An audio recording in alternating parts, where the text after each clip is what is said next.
The opening weekend of the Autumn Nations series is complete, and what a weekend of rugby it's been. There were scorching tries, devastating losses, controversial sending offs, and of course, a last minute missed drop goal. So, let's delve into it. So first up, we had the pick of the weekend, England hosting New Zealand in what was the third meeting between the two sides this year. England were hopeful to turn their home advantage into victory, while the visitors were expecting to make their travels pay. The match had, of course, been given the utmost publicity thanks to Joe Marler's comments about the haka, calling for it to be binned and referring to it as ridiculous.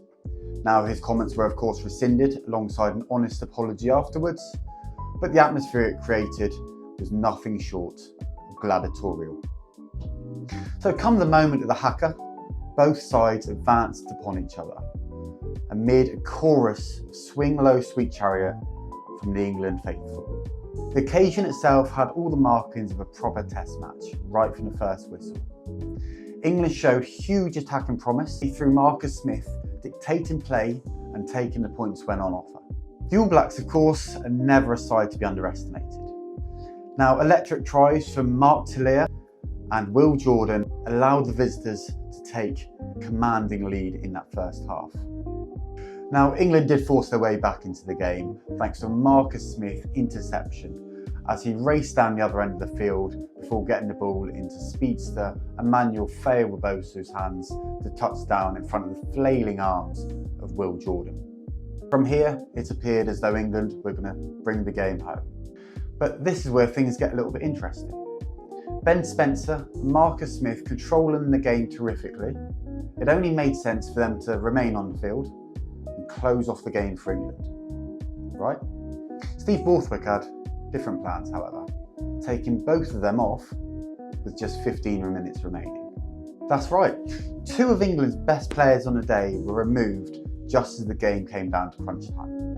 So why would Borthwick do that? That is the question on many England fans' lips.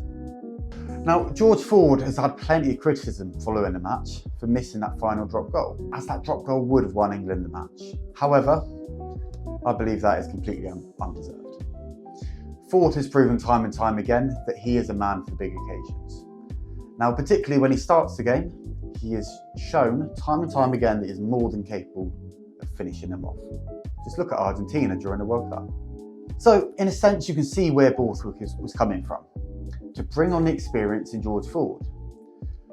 But when you look at all the other substitutions that were made, besides perhaps the front row, none of them appeared to have much of a purpose.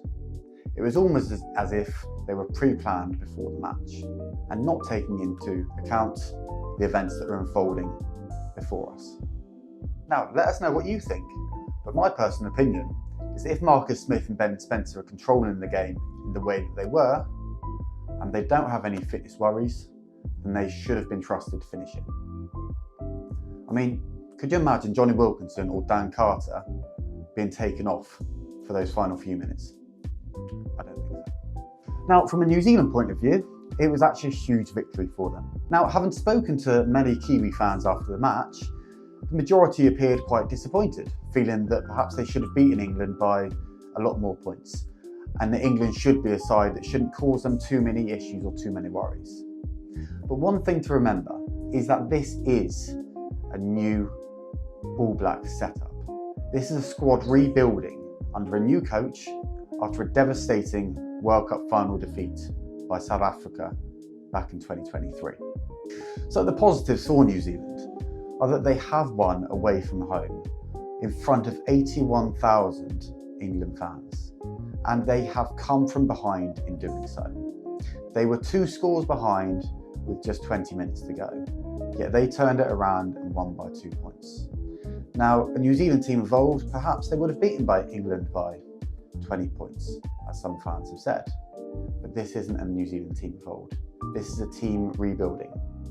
And if they are just beating England by 2 points, it's a pretty terrifying prospect to consider how impressive they're going to be come the next World Cup.